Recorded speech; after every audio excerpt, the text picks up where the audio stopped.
Ayan, sa Bahalcar, mga ka-Frenny. Ready na naman po ang mga inday. Lalabas daw po kami ngayon, puntang bahar.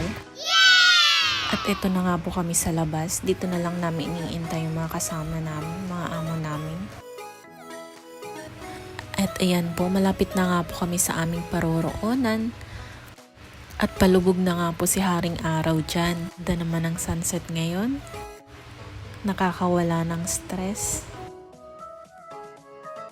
And ayan po mga ka-Frenny, andito na nga po kami sa gilid ng dagat. At gabi na po talaga kami dumating. Wala lang, papahangin lang sila dyan. At ayan yung isang kaibigan namin na ipaprank kami. Akala niya, di namin alam na kasama siya. Kinutsaba pa yung alaga niya na wag daw sabihin na kasama siya. Bleh. Nagkakamali ka dyan, ate. And ayan nga, di pa kami nakita niyan. At kami yung nagtago para isipin niya na hindi kami kasama. O diba? Ikaw yung naisahan.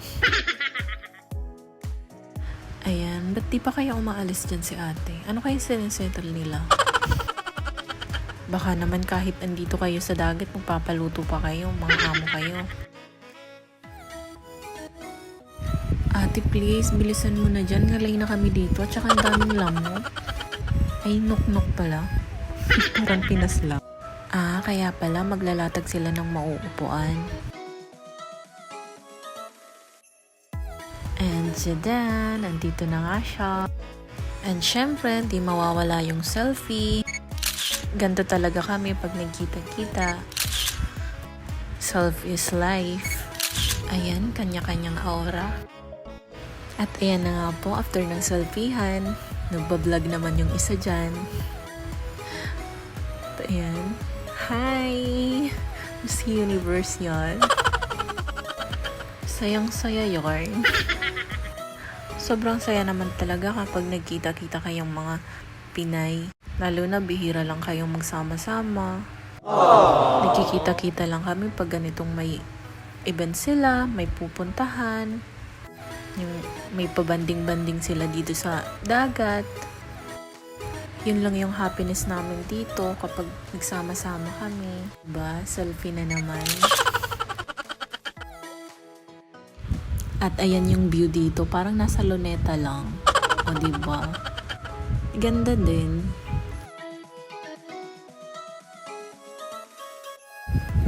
And ayan, syempre, walang katapusang kwentuhan yan.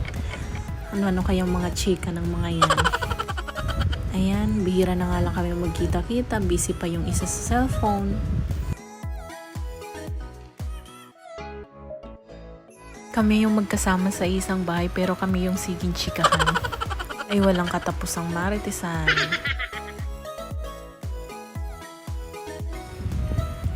And nagutom na nga kami dyan. Sabi namin maghanap kami ng mabibilhan ng ice cream. Yung ang lamig-lamig na nga, tas ice cream pa yung hanapin mo.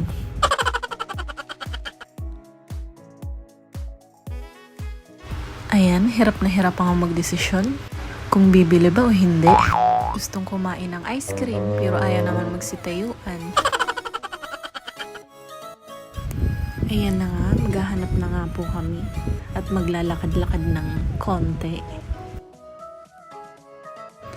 And yay, ito na nga po yung ice cream. And syempre, malungkot na naman ang mga person. Nagiwa-hiwalay na naman, kailangan na namang umuwi. Hay, nakakalungkot, back to normal na naman. Ayan, masalama.